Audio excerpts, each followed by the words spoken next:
Ok? Gente, estamos aqui agora para o nosso último painel do período da manhã, que é um painel dedicado à empregabilidade da enfermagem. E aí nós temos 3 convidados especiais aqui, 3 enfermeiros, 3 pessoas de experiências diversas. Eu vou falar deles daqui a pouquinho, mas antes eu preciso falar aqui deste evento como um todo, o painel de empregabilidade em saúde, que acontece desde as 8h30 da manhã. Já tivemos aqui farmacêuticos, biomédicos, fisioterapeutas, falando das tendências profissionais das suas respectivas áreas, quais são as habilidades técnicas necessárias. E temos agora 3 enfermeiros para abordar a questão da área da enfermagem e as tendências. No período da tarde, eu também convido vocês a estarem conosco, porque no período da tarde nós temos também o pessoal da enfermagem participando conosco, assim como das outras profissões, para falar sobre habilidades sociocomportamentais, as soft skills, aquilo que é tão necessário hoje para que a gente também garanta a nossa empregabilidade. Como todos os profissionais disseram até agora, não é suficiente você ser bom apenas tecnicamente. Existe a questão também do sociocomportamental. E isso foi uma tônica em todas as palestras até agora. Isso dá para ser desenvolvido? Sim, isso dá para ser desenvolvido. É o que nossos profissionais no período da tarde, que são profissionais enfermeiros, são fisioterapeutas, profissionais da área de RH, coaches, então eles vão trazer para a gente algumas dicas, alguns pontos de vista que podem ajudar você, que é da área de enfermagem, ou de qualquer outra área, a desenvolver essas habilidades. Então, convido vocês, a partir das 14 horas, estarem conosco aqui, nesse nosso painel de empregabilidade em saúde. E eu quero agradecer muitíssimo aqui aos nossos apoiadores. Esse evento é realizado com o apoio de 19 entidades e empresas. Entre as entidades, nós temos os Conselhos Regionais de Farmácia do Rio de Janeiro, do Mato Grosso do Sul e do Espírito Santo. Os Conselhos Regionais de Enfermagem do Amapá, de São Paulo e do Espírito Santo também. Os Conselhos de Fisioterapia do Piauí, Bahia, do Mato Grosso do Sul, e os Conselhos de Biomedicina da região Norte e do Estado do Paraná. São essas entidades que nos apoiam neste evento. Também o Centro Universitário São Roque, a Unisão Roque, aqui na Grande São Paulo. A revista Remex está representada aqui no nosso painel, inclusive pelo seu editor científico, que é o professor Luiz Maia, que está conosco nesse painel. A Faculdade FECAF, onde nós nos encontramos nesse momento, que nos apoia com todo esse processo logístico. A Beckman Coulter, Diagnósticos da América Latina. As consultorias Profissão Enfermeiro, Felicidade Sustentável e Clínica Play, todos são nossos apoiadores. E sem esse pessoal, dificilmente a gente conseguiria realizar esse painel. E sem dúvida, todos os palestrantes que estão aqui, que dedicaram seu dia, seu momento a fazer esse evento, de forma absolutamente voluntária. Então, pessoal, muito obrigado pela participação de vocês. A palavra fica com vocês. E, público, ao final da fala dos 3 palestrantes, vocês podem mandar suas perguntas, ou durante a fala deles, mandem suas perguntas, suas observações, seus comentários. No final, eles vão responder para a gente. Tá bom? Boa palestra para todos. Obrigado. Obrigado. Obrigada. Mauro, vou colocar aqui. Tá bom.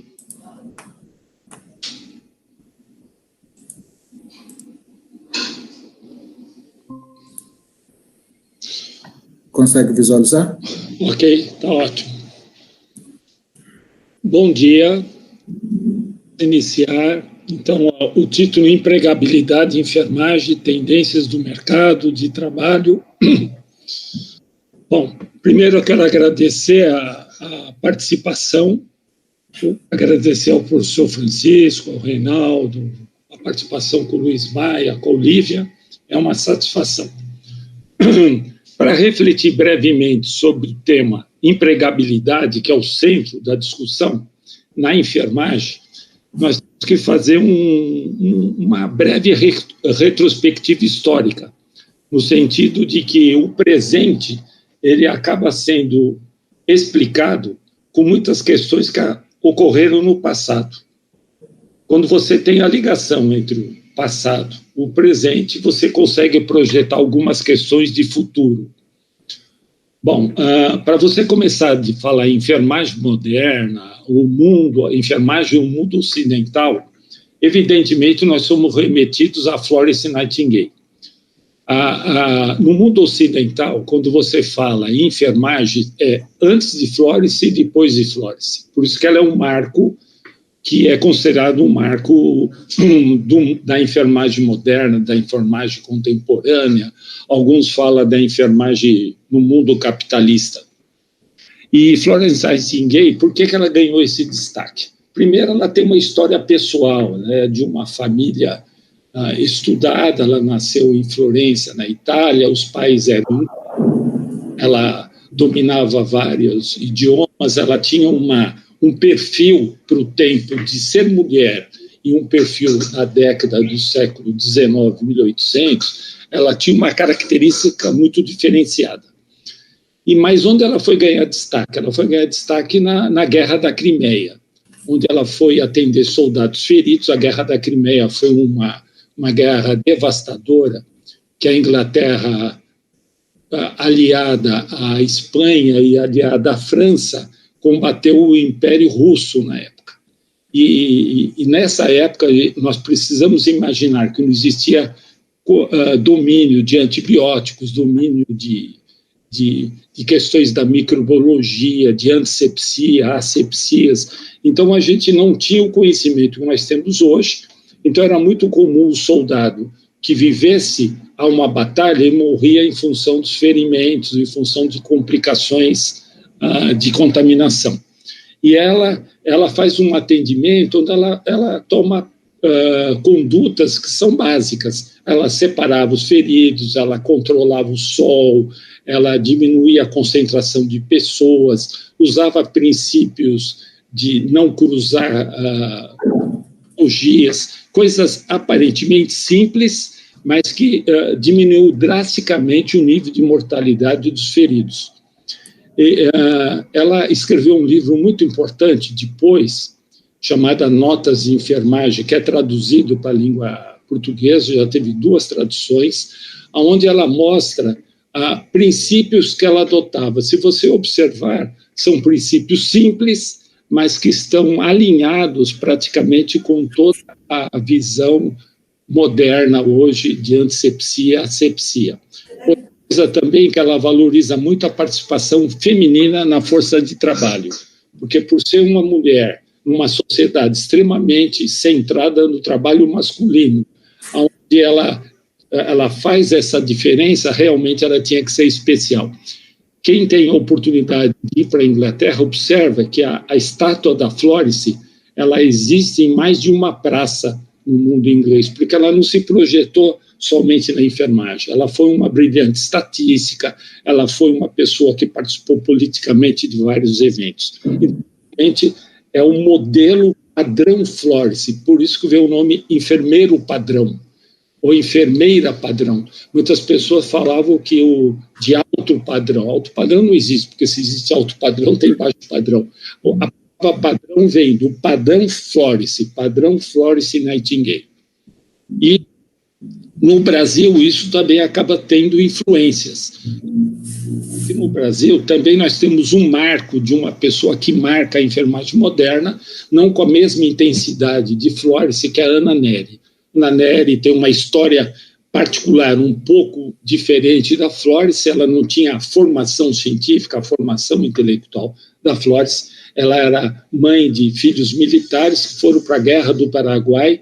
Ela resolveu acompanhar os filhos e como voluntária de enfermagem. E lá ela realmente fez um trabalho brilhante como voluntária. Inclusive, ela perdeu um filho na Guerra do Paraguai.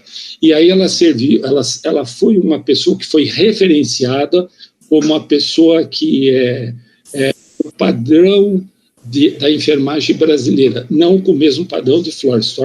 Na verdade, o modelo de Florence acaba sendo importado para o Brasil na formação da primeira escola de enfermagem no padrão Florence, que é a escola de enfermagem Ana Neri. Ele homenagearam a Ana Neri, formando a primeira escola no padrão de Florence Nightingale, no Rio de Janeiro, que hoje existe até hoje essa universidade, que é a Universidade Federal.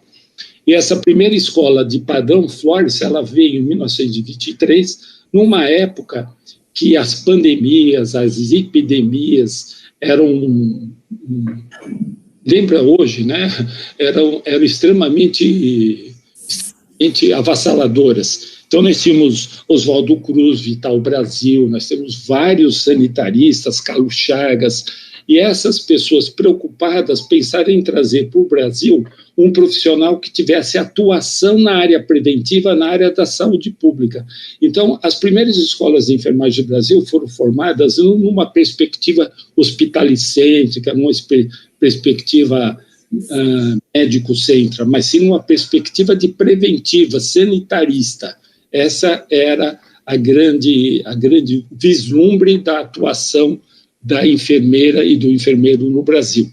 Evidentemente que isso, a partir da própria história, do próprio desenvolvimento histórico e das opções que o Brasil faz na assistência à saúde, o enfermeiro, a enfermeira e todos os profissionais de enfermagem acabam adentrando para dentro do hospital e começam a serem formados enfermeiros e técnicos auxiliares com um perfil mais hospitalicêntrico e menos da área de saúde pública, da área preventiva.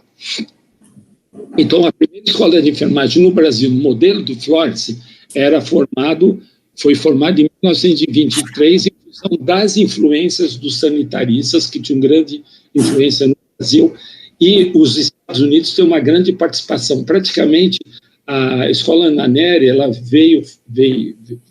foi implantada por enfermeiras norte-americanas, que estavam aproximadamente na época, algumas referências bibliográficas afirmam isso, uns 50 anos na frente da nossa enfermagem.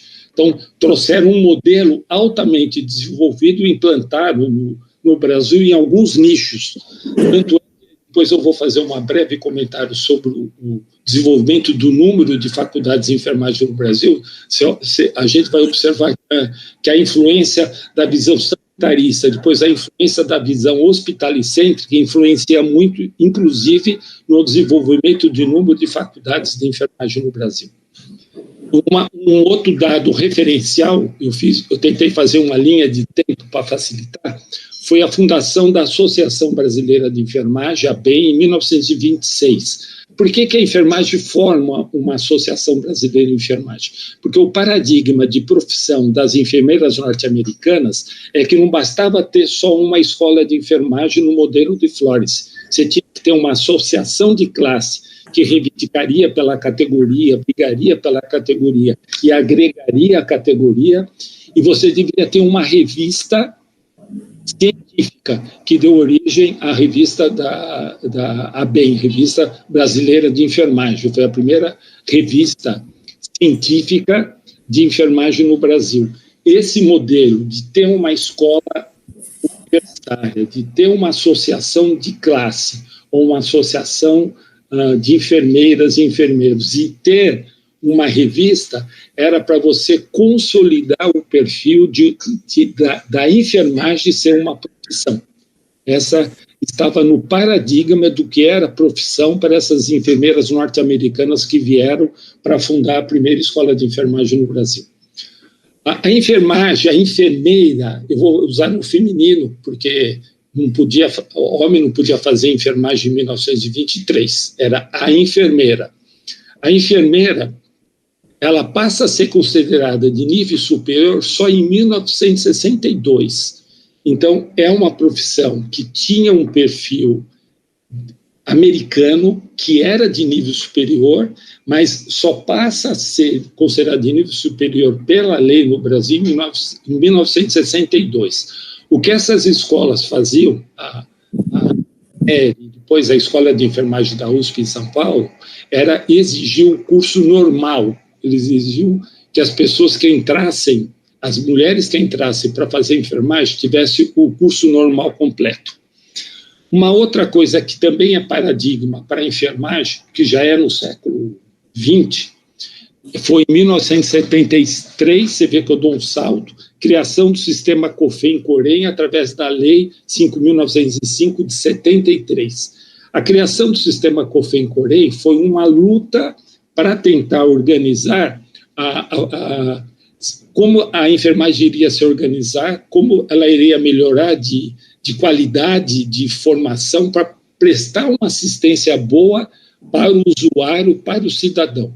Na verdade, o sistema vem proteger o cidadão que usa o sistema de saúde, usa a enfermagem para melhorar a sua qualidade, no sentido de você proteger a sociedade daquele que é mal formado, daquele que exerce mal a profissão.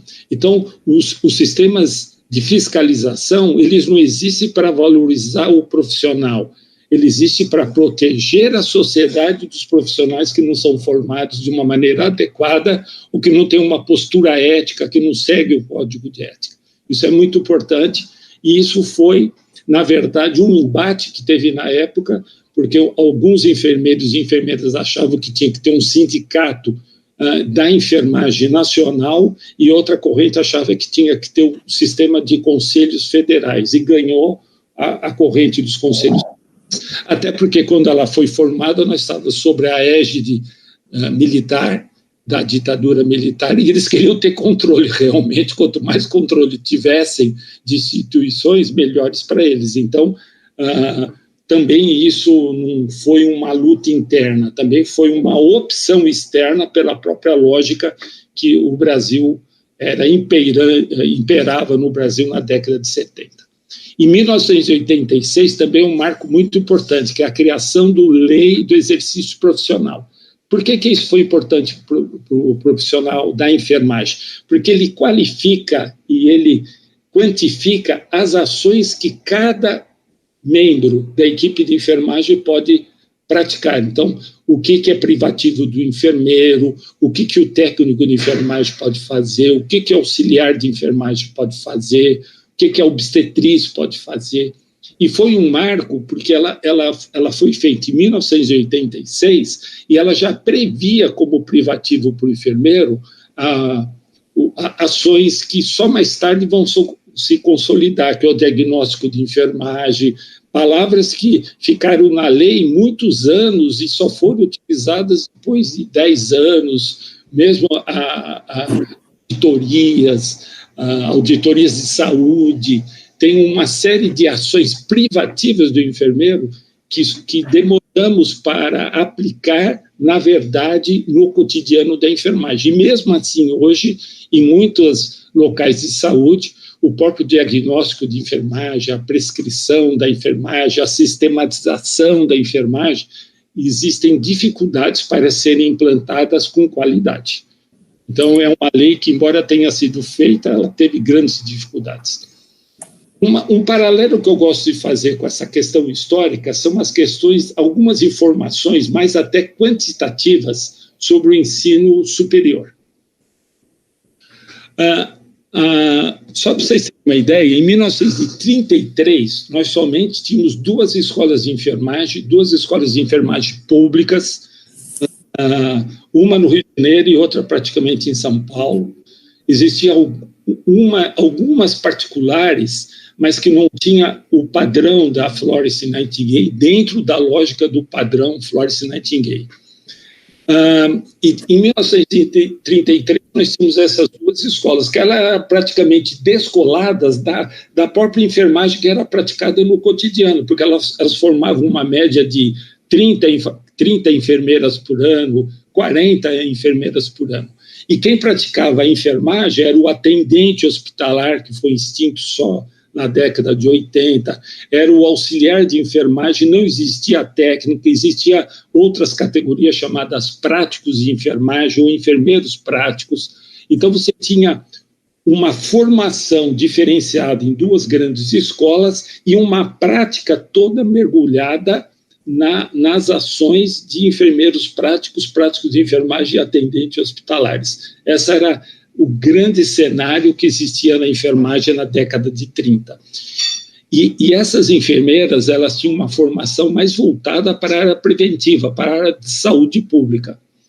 Em 1939, é um marco meio relativo, segundo as referências bibliográficas, os serviços de saúde pública no Brasil pioram muito.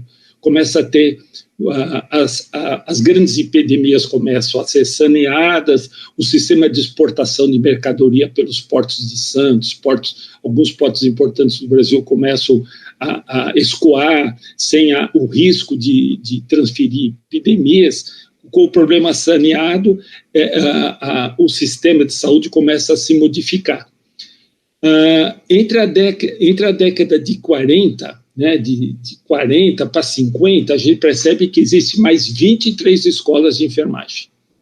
Então, começa a ter uma expansão de escolas de enfermagem no modelo de Florence Nightingale, principalmente pelas escolas federais, pelas santas casas, algumas santas casas começam a formar faculdades de enfermagem já no modelo de Florence. Uma coisa importante, em 1949, o currículo de 23, que foi a primeira escola de enfermagem da Ana Nery, vai até 1949, exatamente no mesmo currículo. Exatamente, é o mesmo. Ela fica aí mais de 40 anos, quase 30 anos, praticamente 20 e poucos anos, com o mesmo currículo. Na década de 50, começa a ser acrescentado na formação de enfermeira a formação de administração e enfermagem. Ela não tinha noções, ela tinha só uma formação assistencialista. De 62 a 1970, novos currículos mínimos de enfermagem, isso é muito importante. Eu comecei a frequentar a enfermagem na década de 70, na formação de nível superior, eu já fui submetido aos novos currículos mínimos, que via a enfermagem em assistência e depois dava habilitações entre médico cirúrgico, obstetrícia, licenciatura e saúde pública.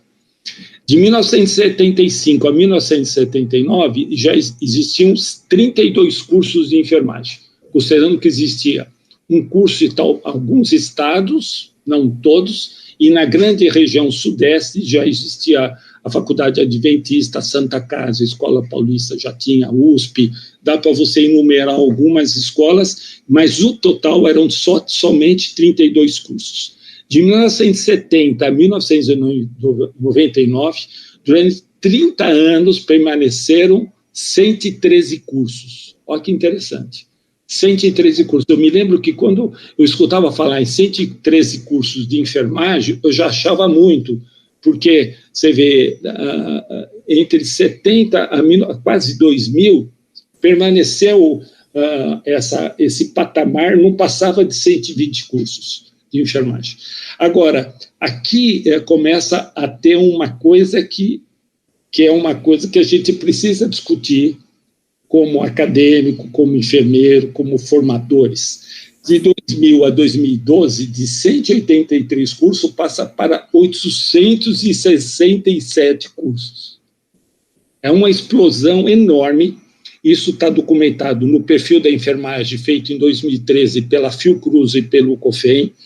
Tem algumas publicações da Ciência e Saúde Coletiva que também aborda essas questões. Claro que olha, e aqui hoje passa de 1000 faculdades, eu não estou aqui, você tem até dificuldade de descobrir quantas faculdades tem, porque você tem os ensinos à distância, totalmente à distância, que foi muito combatida pelo sistema COFEM e pelo sistema COREM. Em nenhum momento o sistema COFEM se colocou contra a formação do ensino à distância, mas não 100% à distância. Como que você vai formar um enfermeiro com práticas à distância? Mesmo você tendo polos que hipoteticamente garantam essa habilidade, ele é um ensino, porque a enfermagem tem um ensino teórico, tem um ensino prático e tem os estágios. São 3 vertentes. Muitas pessoas confundem o ensino prático com os estágios. Estágio é outra experiência do ensino. O ensino prático você pode ter em laboratórios bem montados. Agora, a convivência no cotidiano, com as experiências que você vai viver, seria só nos estágios, que não dá para fazer à distância. Essa é uma discussão que existe até hoje presente. Aí eu trouxe para ilustrar, já estou no final do meu tempo, alguns números hoje, eu peguei números atuais, para a gente fazer comparativo entre a formação e o exercício. O número de profissionais de enfermagem em São Paulo. Em São Paulo, hoje são 609.208 inscrições. É uma coisa que impressiona. Só para vocês terem uma ideia, eu fui presidente do Corém em 2012, 13 e 14. Nós tínhamos 280 mil inscrições. Isso é resultado dessa expansão de faculdades que o aluno se forma, ele quer ser inscrito para poder fazer o exercício da profissão, até porque isso é uma imposição legal. Enfermeiros, nós somos 144 mil enfermeiros, quase 145 mil enfermeiros inscritos no Corém, São Paulo. Eu estou falando só de São Paulo. No Brasil, hoje, nós somos 2 milhões e 500 trabalhadores no Brasil de enfermagens. Aí abrange enfermeiros, técnicos, auxiliares e pouquíssimas obstetrizes, porque é uma profissão que tem pouca inscrição, porque nós só temos realmente uma faculdade de obstetriz que é feita na USP Leste, que forma aí um número X, que isso dá um montante de 200 e poucas inscrições na atualidade. Nós temos hoje um número maior de técnico de enfermagem, ultrapassou, porque até pouco tempo atrás o estado de São Paulo, por exemplo, era o estado que mais, ainda é o estado que mais tem auxiliares de enfermagem atuando no mercado. E depois nós temos os técnicos de enfermagem. Hoje o número de técnicos inscritos no Corém já é maior do que o de auxiliares de enfermagem. E o de enfermeiros também aumentou muito. Então a gente percebe que, para a gente discutir o presente da enfermagem, da empregabilidade, algumas questões têm que ser colocadas na pauta. Se teve uma explosão de quantidade, a pergunta que vem praticamente intuitivamente, qual é a qualidade da formação desses profissionais, para poderem atuar no mercado, para ter uma empregabilidade que seja coerente com as necessidades do cidadão, do elemento que necessita assistência à saúde. E, evidentemente, só para vocês terem uma ideia, no estado de São Paulo, hoje o Corém São Paulo tem por dia 50 denúncias de supostos erros de enfermagem praticados no cotidiano. Dá para perceber que é um número expressivo, porque multiplicando 50 como média vezes 300 dias, imagina quantas denúncias nós temos, e ainda é subnotificado. Então, nós temos aí uma questão que eu acho que, quando você discute empregabilidade, a gente precisa discutir essa porque acho que vale a pena também salientar uma questão. Na década de 80, era muito comum o discurso da Organização Mundial de Saúde que a gente precisava formar 8 enfermeiros para cada médico, porque era o contrário, era 8 médicos, quando você formava 8 médicos, você formava um enfermeiro. A OMS apontava que você tinha que inverter essa ordem, você tinha que ter 8 enfermeiros para cada médico formado, para você fazer uma assistência que fosse complementar, considerando a relação médico-enfermeiro-enfermeira.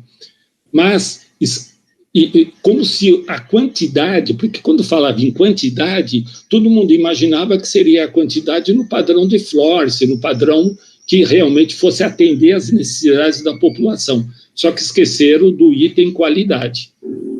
E hoje tem uma quantidade que se aproxima já desse número, mas na contrapartida nós temos uma grande dificuldade de qualidade. Infelizmente, nós temos profissionais de saúde que chegam quase a serem semi-alfabetizados. Na hora que você precisa exigir um tipo de um raciocínio, um tipo de atuação mais qualificada, eles têm dificuldade, mas não por culpa deles, mas por culpa de todo o trajeto da formação. Já teve o 1º grau, 2º grau, 3º grau, várias especializações que necessariamente não vão suprir essa lacuna que ele teve em determinados momentos da formação.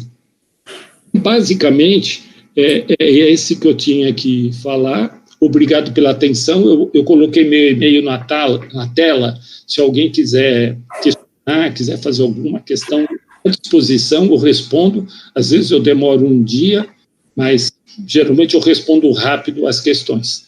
Muito obrigado pela atenção. Passo a palavra para os meus colegas para continuarem o nosso painel. Eu consegui cumprir. Obrigado. Ok, então vamos lá, né? Dar continuidade aqui ao que o professor Mauro estava dizendo aí, muito bem enfático, nesse momento, falando da nossa história da enfermagem, né? Essa enfermagem aí que todos aqueles que atuam gostam, amam, né?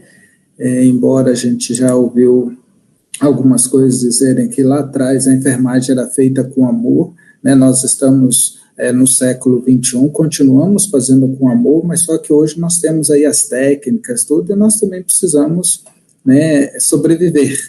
Então, né, só de amor ninguém vive, como se diz, amor não enche barriga. Então, precisamos aí também, né, sermos respeitados enquanto enfermeiros, enquanto profissionais de saúde.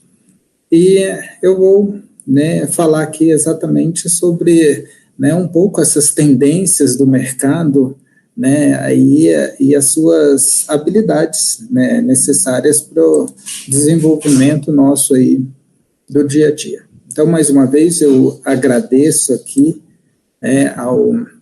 a Rios, em nome do professor José Francisco, pelo convite aí, agradeço a Olívia, né, e agradeço também ao Mauro por poder deixar que eu compartilhasse com ambos, né, esse determinado momento. Então, vamos lá, gente. Aqui estão, né, a fotinha dos três aí, tudo para a gente visualizar. O enfermeiro tem como tarefa, né, promover e manter, né, promover, manter e restabelecer a saúde das pessoas. Isso é algo, né, importante aí na nossa função, no nosso dia a dia. Mas ele pode escolher algumas áreas para poder trabalhar. E hoje, né, pegando essa informação no site do Conselho Federal de Enfermagem, ele diz que, né, hoje nós temos 3 grandes áreas para poder trabalhar: na assistência direta ao paciente, no contexto da gestão, no contexto da pesquisa, né, docência e pesquisa, e também aí a gente tem esse novo processo, né, essa nova área aí chamada de empreendedorismo, né? Então, a gente puder dividir isso aí, nós temos, né, fazendo o link aqui, o enfermeiro geral, aquele que está dentro aí das nossas unidades, trabalhando no contexto da assistência, mas você também tem aquele que faz o serviço de home care, você tem o enfermeiro ali de uma determinada especialidade, nós podemos chamar aí, você tem a pediatria, né, você tem a obstetrícia, você tem o enfermeiro que trabalha na questão do resgate, o enfermeiro do trabalho, né, você tem o enfermeiro que trabalha nessa, na internação ali, médico-cirúrgica também, mas você tem aquele enfermeiro que vai para o lado da docência, porque eu preciso formar outros profissionais, né, e a formação de enfermagem, ela exige também que eu tenha enfermeiros, né, que ajudem na formação desses outros colegas, né. E aí a gente vê, né, quais são, né, as pós-graduações mais procuradas nesse âmbito da enfermagem, já que a gente está, né, querendo ver algo aí para, né, os profissionais que já estão aí formados e aqueles que estão em formação, que desejam, eu quero, quando eu terminar a faculdade, eu vou para onde? Eu vou fazer o quê? Né, que lugar que eu vou me inserir? Então, coloquei 3 aqui questões, né? Quais são, né, as pós-graduações mais procuradas em enfermagem, quais são as áreas que mais contratam e quais são as áreas de enfermagem mais rentáveis. Olha, alguém está falando, poxa, também tem rentabilidade na enfermagem? Temos algumas coisas, então vamos lá, né? as pós-graduações mais procuradas. A gente tem enfermagem do trabalho, né, ginecologia, obstetrícia. Quando a gente fala aqui de ginecologia, obstetrícia, é bacana quando a gente está na graduação e chega, né, alguns alunos, eu quero fazer, professor, pode ser meu orientador de TCC, tudo, aí quando eu ver o trabalho relacionado com a ginecologia e obstetrícia. Tem muita gente que gosta dessa determinada área. Você tem aí a questão da docência, né, pediatria e neonatologia, urgência, emergência e trauma, cardiologia. Nós temos aí também hoje enfermagem forense, vale a pena aí, quem não conhece, pesquisar, acho que isso ajuda bastante, auditoria, a enfermagem neurocirúrgica, estética, saúde mental, mas aqui a gente tem outras, né, pós-graduações, outras especializações que poderiam encaixar aqui, tá? Que tem bastante, mas a gente resolveu colocar aqui apenas aquelas, né, mais procuradas. Além disso, né, as áreas que mais contratam. Realmente, essas áreas que mais contratam estão dentro do âmbito hospitalar, como o professor Mauro já falou agora há pouco, dentro desse âmbito hospitalocêntrico. Nós temos aí, né, a nefrologia, urgência e emergência, né, com ênfase aí no contexto da cardiologia. Nós temos aí vários enfermeiros, professores sendo contratados para a questão das técnicas de enfermagem, né? Nós temos na pediatria e também aí a base da obstetrícia. Mas olha só, eu fiz uma especialização, estou dentro de uma determinada unidade trabalhando, mas o meu salário... Aí a pessoa fica pensando, poxa, eu não preciso ganhar dinheiro, né? Não foi à toa que eu fiz ali 5 anos de faculdade, 4 anos de faculdade. Como que eu vou viver aí? Como que eu vou me manter? Opa, vamos lá, nós temos aí, né, as áreas rentáveis, né? Temos a UTI, temos a obstetrícia, temos a gestão, auditoria, nefrologia e lá no fim do túnel nós temos aí a questão da educação. Poxa, alguns devem estar pensando aqui, poxa, educação também dá dinheiro? A educação também, né? Daí isso depende do que a pessoa vai fazer ali dentro do contexto da educação. Aí se a pessoa pode escolher, né, dentro da educação. Mas também a gente traz aqui, né, dentro disso, poxa, eu preciso saber quanto que eu vou ganhar nisso, né? Para saber quanto vai ganhar, você tem tanto o âmbito da área da prática hospitalar, mas você tem o âmbito fora da prática hospitalar. Qual deve ser esse salário? Qual é o salário que eu preciso ganhar? E fazendo uma busca, né, o Corém trouxe em 2005 a resolução 301, e essa resolução 301, ela traz o quê? Os honorários a serem utilizados, né, por enfermeiros ali, dão esses honorários mínimos para que cada um possa buscar ali e tentar, né, fazer ali aquilo para o seu trabalho. Então, a gente acrescenta mais alguma coisa aqui. Poxa, se eu quero trabalhar dentro de um determinado hospital, dentro de uma determinada clínica, tem ali um valor que eu preciso ganhar, né? Que aí depois a gente vai esmiuçar um pouquinho ali a questão da resolução 301/2005.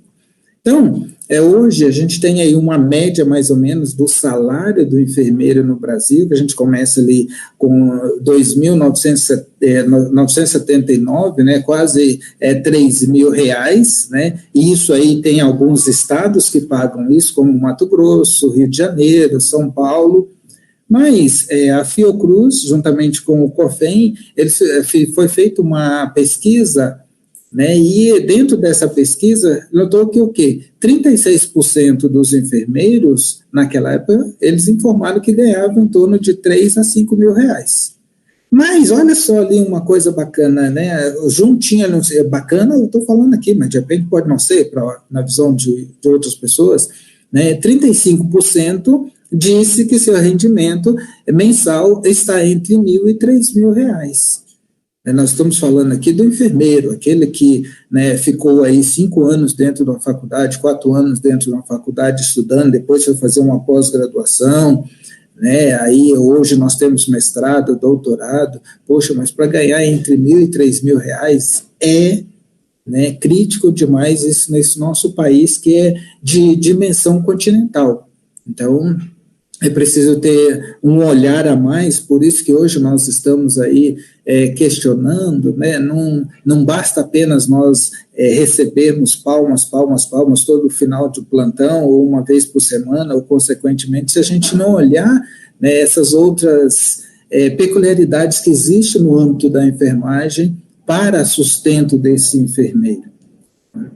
Então, voltando ali um pouquinho na resolução de 2005, eu procurei dentro do COFEM, né? O COFEM tem essa determinada resolução, como foi publicada lá em 2005, mas ela sofre não, no final da resolução está dizendo que assim, esses valores vão sendo atualizados de acordo ali com, né, o dia a dia, de acordo com as tabelas, né? Então, essa mais recente que eu peguei é exatamente do Corém, deixa eu tirar aqui, do Corém Mato Grosso, né, que diz o seguinte: eu peguei aqui só os 3 primeiros itens voltados ao quadro 1, mas depois a gente tem mais outros itens dentro dessa tabela que envolve o quadro 2 e o quadro 3. Quando a gente está falando aqui quadro 1, quadro 2, quadro 3, quadro 1 está dizendo que o enfermeiro, o quadro 2, o técnico de enfermagem, o quadro 3, o auxiliar de enfermagem. Então, para as coisas que nós fazemos, nós temos ali, né, um valor mínimo para poder se iniciar, e você também pode negociar isso com a pessoa que o está contratando. No âmbito administrativo, nós temos aí consultorias, assessorias, auditorias, planejamento, supervisão, né? Depois, no âmbito didático, nós temos aí ensino, né, para pesquisa, nós temos aí, dentro dessa questão do ensino, serviço dentro das instituições de saúde, na comunidade, né, em outras instituições de ensino. Nós temos nível médio, universitário, pós-graduação, especialização, mestrado, doutorado, e também para as empresas. Para cada um deles, nós temos ali um valor mínimo que se trabalha em horas. Mas você pode fazer um pacote lá, qualquer que está trabalhando, beleza. Hoje, nós estamos dentro de algumas determinadas instituições que elas não seguem exatamente essa determinada tabela, mas nós temos aí uma tabela que a gente pode, né, a partir do momento que você está sendo contratado lá para um determinado trabalho, se você vai fazer isso fora do regime CLT, você pode utilizar essa determinada tabela aí para poder falar. Um pouco mais à frente, nós temos aí quais são as tendências e perspectivas futuras dessa nossa profissão tão querida chamada enfermagem, né? Então, dentro dessas tendências, a gente tem, né, a gente precisa ter professores cada vez mais capacitados para atuar nesse determinado mercado de trabalho. Investimento nas nossas titulações de especialista, mestres ou doutores. Então, nós temos aí, dentro dessas titulações, né, a nível lato sensu, que nós estamos falando aqui das especialidades com durabilidade aí, se não me falha a memória, até uns 2 anos, e depois nós temos ali o mestrado e também o doutorado. Nós temos hoje o mestrado em 2 modalidades: você tem um mestrado acadêmico e também você tem um mestrado profissional, né, que ajuda aí, né, quem quiser fazer, né, uma dessas modalidades aí que é chamada de stricto sensu ou lato sensu. Então, stricto sensu são as especializações, lato sensu são as especializações, e stricto sensu nós chamamos de mestrado e doutorado. Além disso, nós temos a tecnologia, né, que está ascendente cada vez mais na nossa mão, e nós estamos aqui fazendo esse painel utilizando a tecnologia, e hoje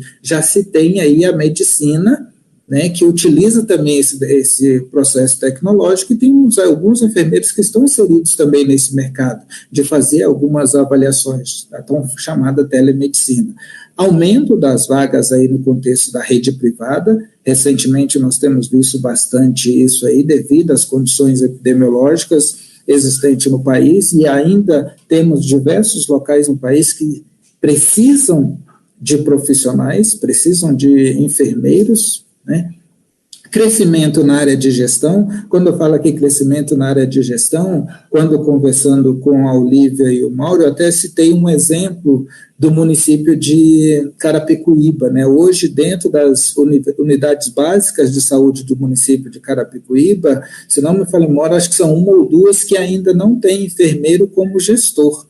As outras unidades todas são enfermeiros gestores. Então, ampliando aí a área de gestão para o enfermeiro poder trabalhar. Mas nós também temos aí o empreendedorismo, que dentro dele nós podemos citar as terapias alternativas, editoração eletrônica, docência própria. Quando eu estou falando aqui docência própria, né, aquele enfermeiro, eu posso criar ali um instituto de educação ou alguma outra coisa para promover, né, ali a educação profissional à população. Nós temos aí a área de estomaterapia, temos também a área de estética, podologia e, recentemente, né, nós temos uma resolução aí do COFEM, né, abrangendo aí o enfermeiro também a atualizar na área de pilates, mas nós temos outras por aí. Então, a regulamentação dos consultórios e clínicas de enfermagem, que dá o enfermeiro aí o âmbito dele poder trabalhar dentro desse empreendedorismo. Nós temos aí a resolução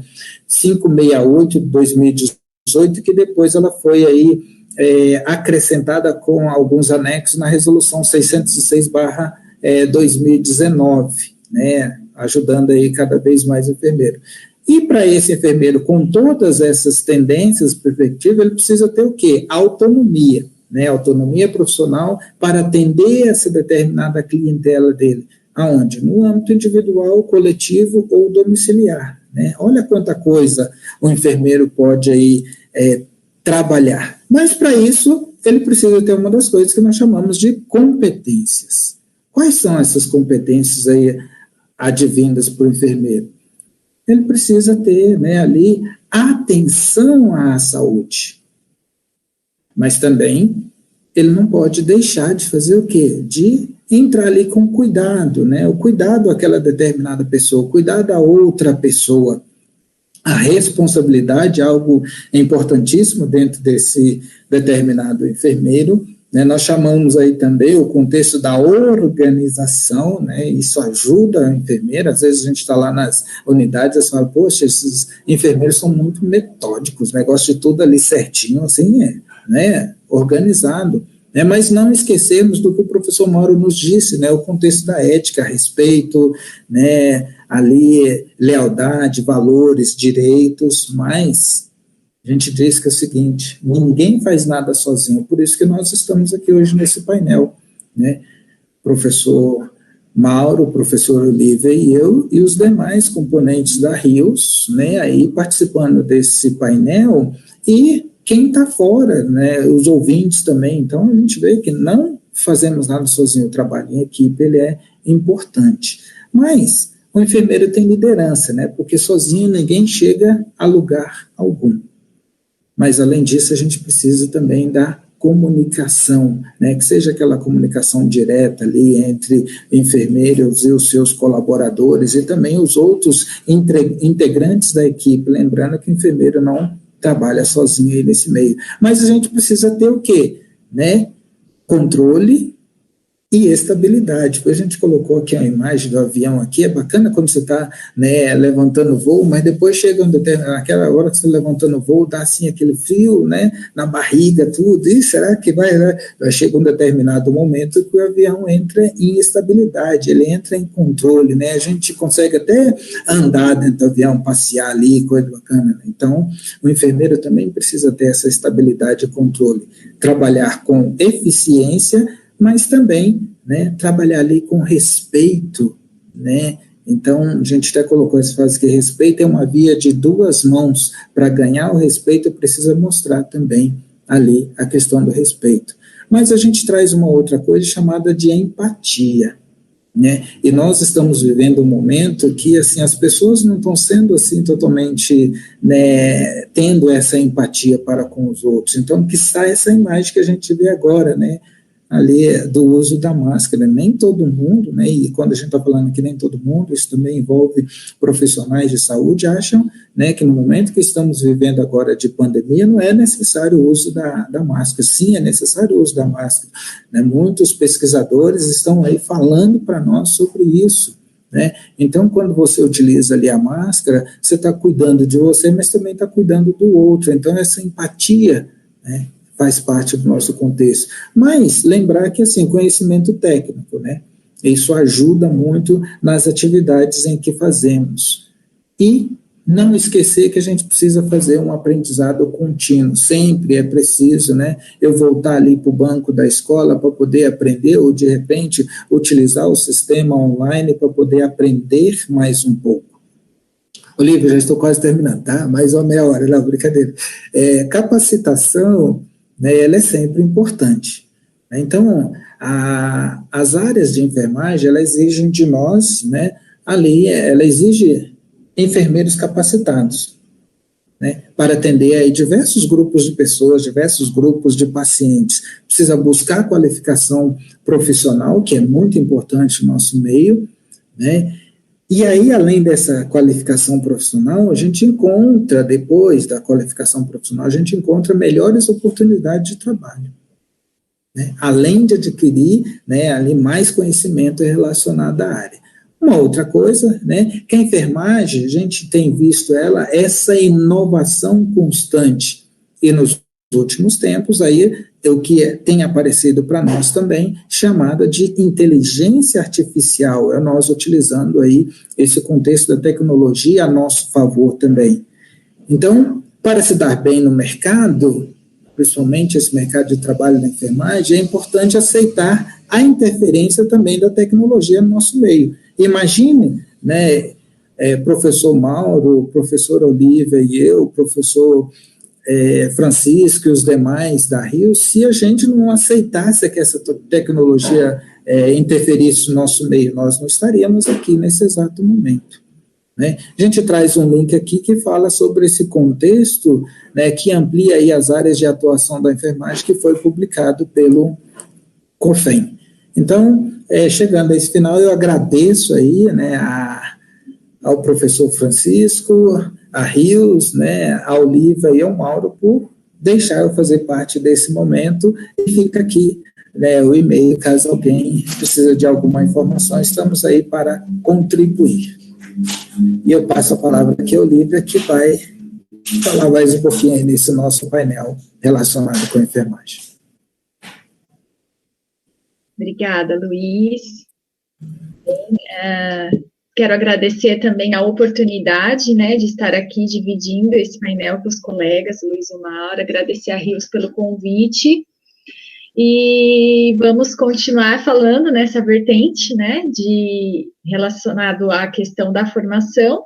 E aí, quando fui convidada, a gente discutiu um pouquinho antes para falar, né, o que nós iríamos, os pontos que nós íamos discutir, e ficou incumbido para minha parte falar um pouquinho da minha experiência, né, então vai ser basicamente contar a minha história, e é bem tranquilo, né, falar da minha história.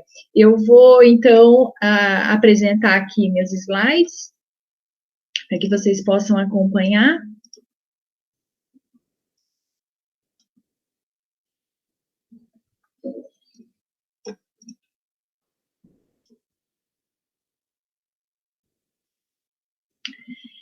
Bem, então, ficou para mim falar um pouquinho de ciência e enfermagem, né, os caminhos e descobertas relacionadas à ciência. Por que esse tema, né? Quando eu comecei a criar essa apresentação, a forma como eu ia falar com vocês, né, e falar um pouquinho da minha experiência, eu fiquei me questionando se existe apenas um caminho certo para a gente seguir dentro de uma área, independente se ela é da área da saúde ou da enfermagem, aí nesse caso entra na enfermagem. Então, qual é o caminho correto que a gente tem que seguir, né? E eu fiquei me questionando, será que existe?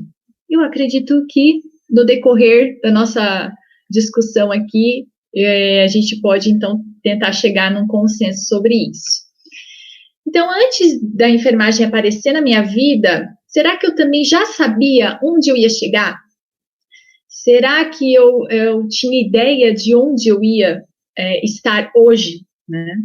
Então, eu tinha sonhos, claro, como qualquer outra criança, depois adolescente e assim por diante.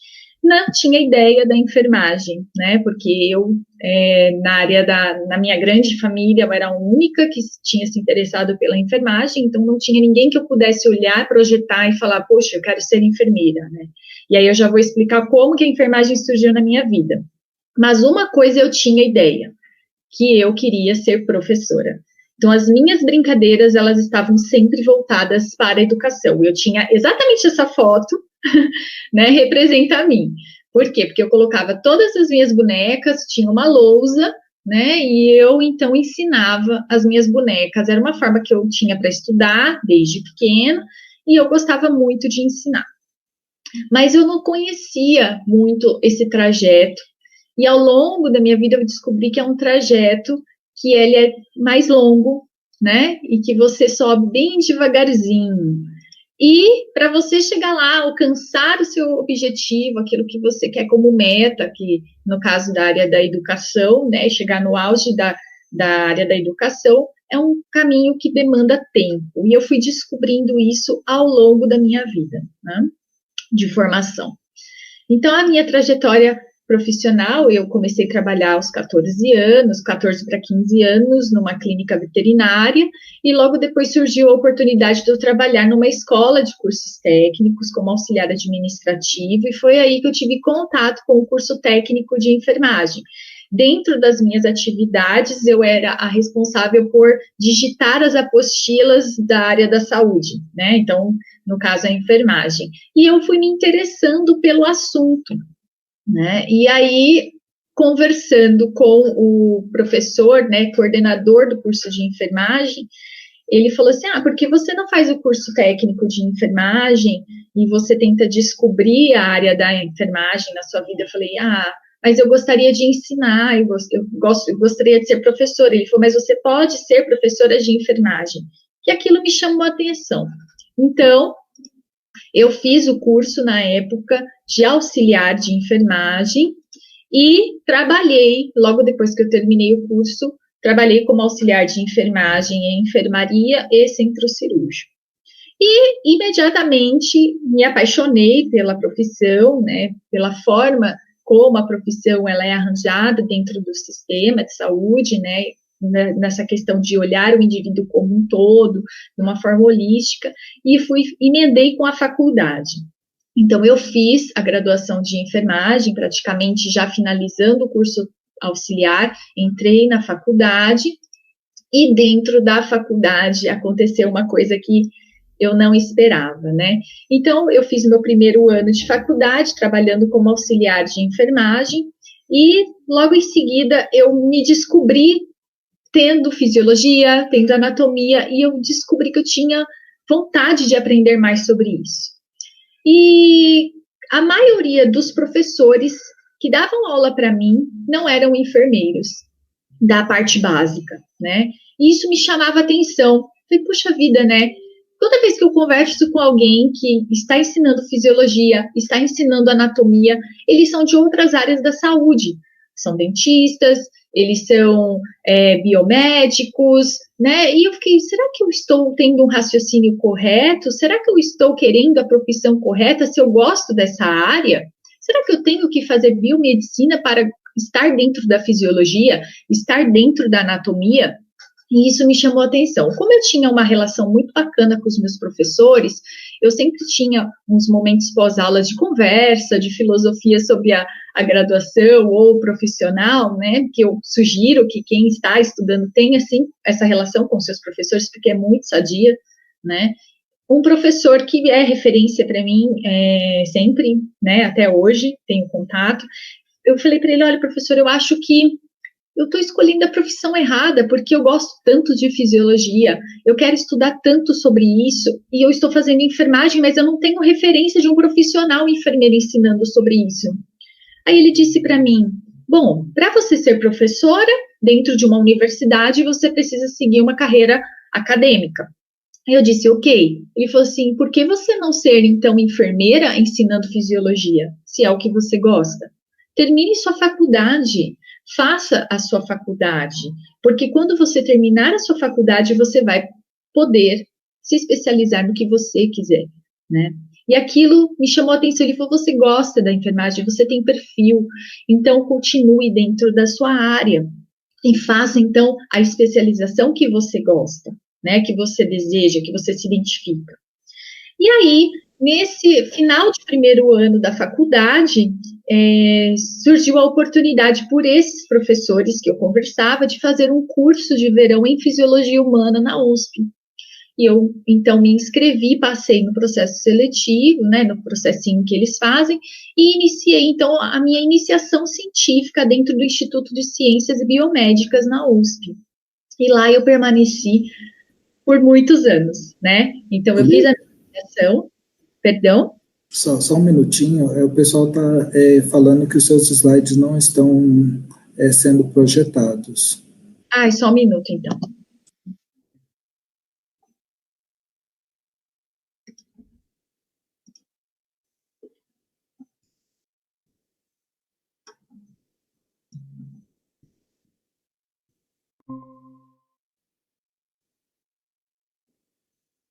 Estão vendo minha tela?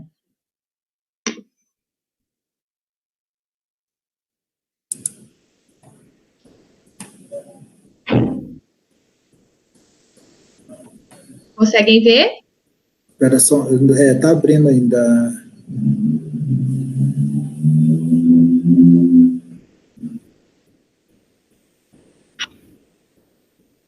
Isso. Oi?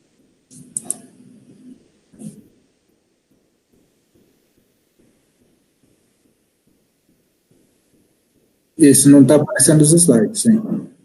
Deixa eu tentar novamente, só um minutinho.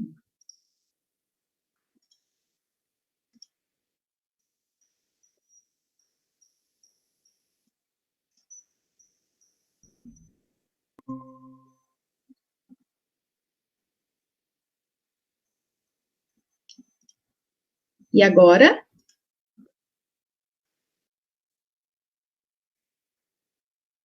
Perfeito, então. Desculpe. Obrigado, Lívia. Obrigada a vocês por avisar, porque eu não estou enxergando vocês mais. Ok.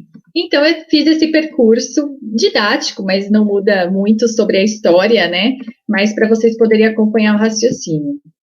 Então, eu fiz essa iniciação científica do segundo ano até o final da faculdade, e eu, dentro de um cenário, de um departamento que tem muitas profissionais da área da saúde, biólogos também incluindo nisso, né? Incluindo essa profissão, biólogos, biomédicos, educadores físicos, eu era a única dentro daquele know-how de pessoas que era enfermeira, né, que estava se formando para ser enfermeira, e isso me encheu de orgulho e me fez continuar cada vez mais firme nessa ideia. Bem, e aí eu tinha, então, como já decidido que eu ia para a área acadêmica e não mais trabalhar dentro de um hospital, né, era isso que eu desejava, eu me preparei para o mestrado e para o doutorado. Bem, da minha trajetória acadêmica, no final, no último semestre da faculdade, a faculdade tinha uma proposta de fazer um semi-internato na área que você escolhia. E eu escolhi a nefrologia, porque dentro dessa iniciação científica, eu escolhi a área da fisiologia renal, né? Então, eu quis fazer nefrologia como meu internato, semi-internato. E eu, de verdade, nesse último semestre, eu estava muito focada na finalização da faculdade, TCC, semi-internato, que me consumia bastante tempo, idas até a USP, eu era do ABC, então o deslocamento era muito grande até São Paulo, então eu tinha toda uma rotina que me impediam de me preparar adequadamente para a prova do mestrado. Dentro para você escolher uma área de stricto sensu, que é o que a gente já estava, o professor até explicou anteriormente, cada departamento escolhe a forma como o aluno vai entrar, né? E no departamento de fisiologia, lá do ICB, eu tinha que fazer uma prova voltada para a fisiologia, e aí dentro dessa prova eram sorteados alguns temas que você tinha que, então, descrever sobre aquele tema, né? Então, era uma prova bem difícil, com bastante tempo, né? A gente tinha que se preparar bem para realizar essa prova. E aí, eu fui conversar com a minha orientadora, falei, professora, eu realmente não estou conseguindo me dedicar para estudar o quanto eu deveria para fazer essa prova, e ela me disse o seguinte, olha, faça a prova, né, estude o que você consegue, faça a prova, mas você vai ter uma ideia do que você consegue responder, e depois você se prepara melhor. E assim eu fiz, e obviamente eu não passei na primeira prova, justamente porque eu não estava focada naquilo. E aí eu pensei comigo, bom, eu fiquei chateada, obviamente, mas eu pensei, eu preciso me formar. Se eu não me formar, do que adianta eu me preparar para o mestrado? Eu não vou ter o título que eu preciso para ingressar. Então, eu vou terminar minha faculdade, direito, e aí eu, então, presto a prova novamente. O único problema é que, para eu prestar essa prova, eu tinha que aguardar 1 ano, né? E aí, o que eu fiz? Eu pensei, talvez a forma como eu estou estudando não seja uma forma efetiva, e eu preciso, então, pensar no assunto de uma outra maneira. E aí eu me inscrevi na pós-graduação Lato Sensu em nefrologia da Unifesp, fui aprovada no processo e fiz 1 ano. Nesse 1 ano que eu estava me preparando para fazer o mestrado, eu fiz também a pós-graduação. E aí, prestei a prova do mestrado, passei em 2º lugar, porque eu estava muito melhor preparada, e logo em seguida fiz do mestrado e o doutorado, também lá no ICB, na Fisiologia Humana. E me preparei, claro, para a carreira acadêmica. Então, falar um pouquinho mais sobre o mestrado, sobre o doutorado, né? Eu fiz a tradicional pesquisa básica, aquela famosa pesquisa de bancada, tá? E o que significa isso? Eu decidi me dedicar a isso. Então, hoje, eu olho o meu passado, né, e vejo o quanto eu sou aquela profissional que as pessoas perguntam desde o meu começo de profissão, você trabalha? Porque mesmo na época que eu fazia mestrado e doutorado, eu tentava explicar para as pessoas, né, elas pessoas, você trabalha? Você é o quê? Eu sou enfermeira. Você trabalha? Eu falei, trabalho. Ah, qual hospital? Não, eu não trabalho em hospital, eu trabalho na faculdade. Ah, você dá aula? Não, eu sou pesquisadora. Ah, então você não trabalha? Não, eu trabalho, eu tenho bolsa, eu me dedico à pesquisa. E aí, logo que eu terminei o doutorado, eu entrei para a carreira, né, docente, e aí a mesma pergunta acontece, professora, você trabalha? Trabalho. Qual hospital? Não, não trabalho em hospital, eu dou aula. Ah, tá. Então você não trabalha? Trabalho, eu sou professora. Então, desde o meu início de formação, eu me peguei sendo questionada pelas pessoas, pela sociedade no geral, né, por uma questão mesmo que a gente considera o trabalho aquele com a carteira registrada, né, mas nós, dentro de uma área científica, dentro da área da saúde, existem várias formas de trabalho. E a minha forma de trabalho por 10 anos foi essa, né, com bolsa, dedicação exclusiva à pesquisa. Então, a pesquisa de bancada, ela trabalha assim, com células, né, como a gente pode ver no lado esquerdo, com ratos, e a gente faz, então, simulações de uma situação específica e tenta trazer essa ideia para o ser humano, né, mais para frente. Então, é o início de toda a pesquisa, né, é a ponta lá daquilo que você quer responder para que outros pesquisadores possam tornar isso aplicável no ser humano posteriormente, né, a sua ideia. Então, no mestrado você defende uma dissertação e no doutorado uma tese. E no meu caso, os meus trabalhos estavam todos relacionados com a diabetes mellitus ao nível celular. Eu não podia dizer que isso representava no organismo humano, mas algumas condições que eu usava em células, como altas concentrações de glicose, as minhas células eram humanas, interferiam, então, mecanismos de transporte da própria glicose no rim, né? E isso, então, levava a uma ideia, a um conceito, para que mais para frente outros pesquisadores que trabalhavam com níveis, né, um pouco mais acima dessa pesquisa pudessem transportar essa ideia para o ser humano, né? E aí, muitos me questionaram, enfermeira na pesquisa básica? E eu sempre respondia, por que não? Né? Isso era uma coisa que eu carreguei por muitos anos, né? Mas enfermeira, fazendo pesquisa básica? Sim, eu estou fazendo pesquisa básica, eu gosto da pesquisa de bancada, eu gosto do experimento, por que não fazer, né? E hoje, né, o que o estricto sensu me proporcionou? né, durante a minha carreira, participação em congressos nacionais e internacionais, estágios no exterior, apresentação e publicação de trabalhos, entre outros. Aqui eu tenho fotos, né, da minha apresentação lá em Milão, na Itália. Eu tenho também aqui, eu coloquei representativamente a Academia Nacional de Medicina, que eu fui convidada num evento, apresentei, foi um dia muito emocionante para mim, particularmente, porque dentro de com vários médicos e outros profissionais da área da saúde, eu era uma das enfermeiras que estavam lá e apresentou seu trabalho em inglês, fiquei tão nervosa, foi um momento muito especial para mim e bem emocionante, lá no Rio de Janeiro.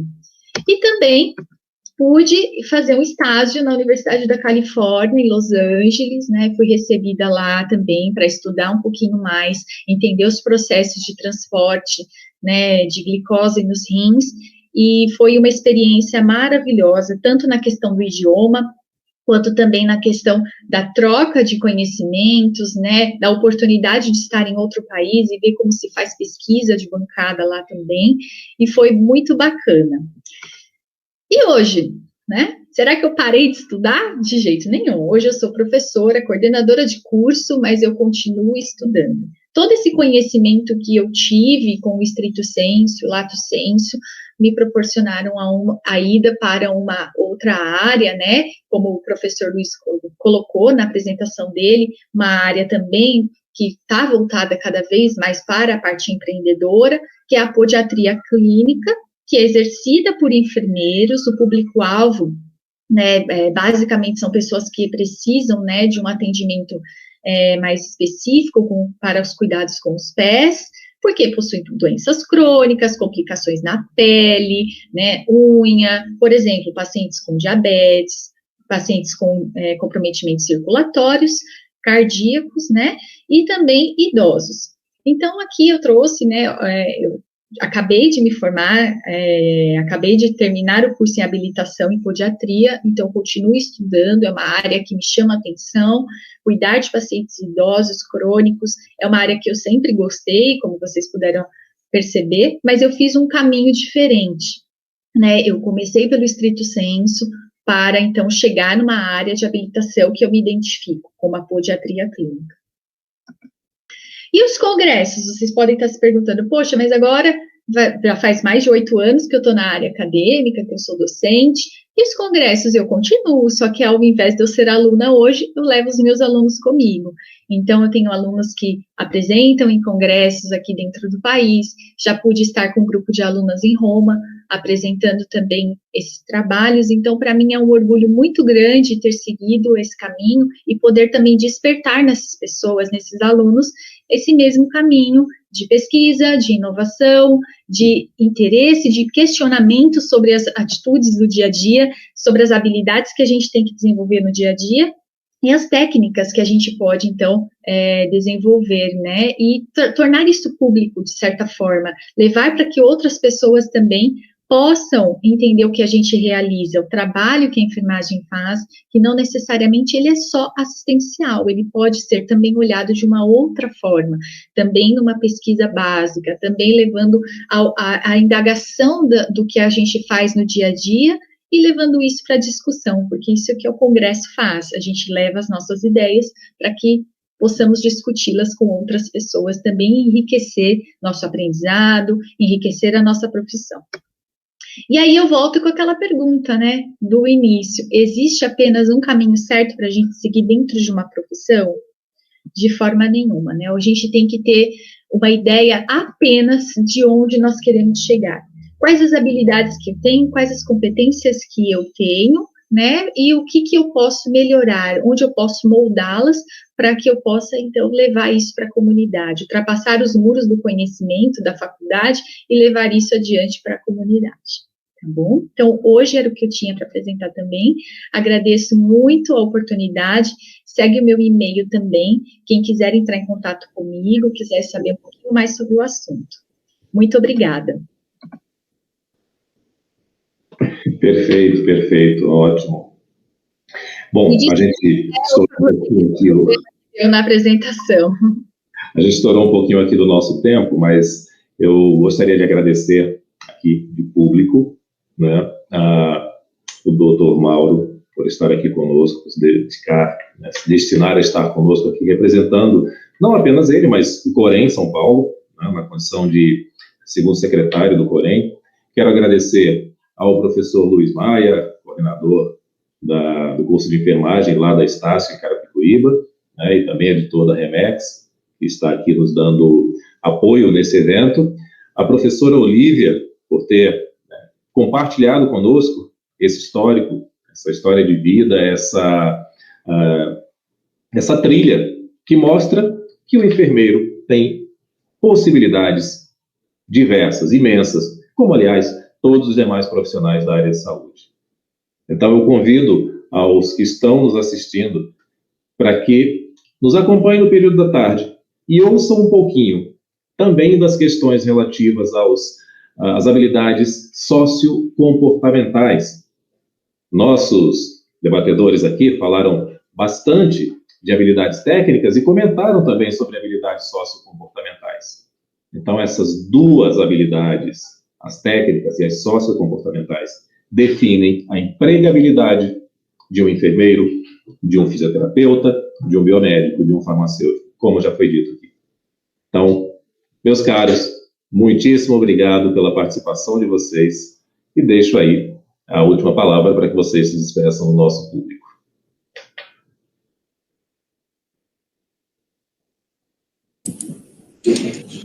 Muito obrigado pela possibilidade de participar, obrigado ao professor Francisco, ao Olívia e a Luiz Maia por acrescentar momentos de aprendizado aí nessa manhã tarde. Muito obrigado e até a próxima. Obrigado, Francisco. A gente já se conhece aí de outro momento institucional, pelo convite. Em seu nome, agradeço aí a Rios, esse momento. Obrigado, professor Mauro, por fazer parte desse painel com a gente, Olívia também, por trazer para nós aí esse aprendizado. E eu quero dizer aqui em nome da revista Remex, tá, que vocês aí têm aí a possibilidade de aproveitar, apresentar vossos trabalhos para que a gente possa aí publicar. Conheça a revista Remex lá, que ela foi construída exatamente para isso, para a gente divulgar as ações que os profissionais de saúde têm feito. Tá? Mais uma vez, muito obrigado e conte com a gente aí sempre que possível nesse contexto educacional técnico. Obrigada. Mais uma vez agradeço aos colegas por dividirem comigo o painel. Agradeço, Francisco, também pelo convite e estou à disposição, tá bom?